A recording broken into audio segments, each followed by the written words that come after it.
Good morning friends. இந்த மாவு பூச்சி ஃபுல்லாக போகலை, ஆனால் அடியிலேருந்து ஒரு குட்டி செடி ஒன்று வருது. இப்போ இதுக்கு உப்பு தண்ணி போடலான்னு பார்க்குறேன். இந்த பாத்திரத்தில் உப்பு நிறைய கலந்து விட்டுட்டு ஒரு ப்ரஷ் எடுத்துக்கிட்டேன்.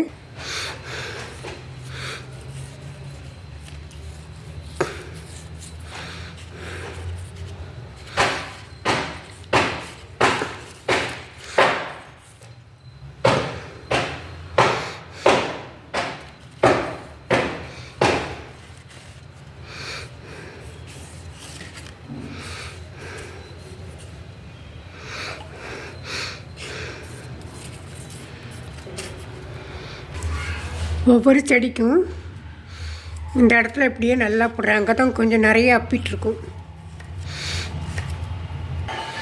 நல்லா உப்பு பார்த்து கொடுத்தாச்சு.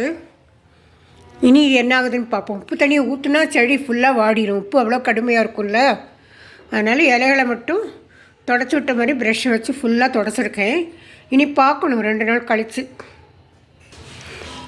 போஸ்ட்டு பிடிச்சிருந்துனாக்கா லைக் போடுங்க, சப்ஸ்கிரைப் பண்ணுங்கள், கமெண்ட் பண்ணுங்கள்.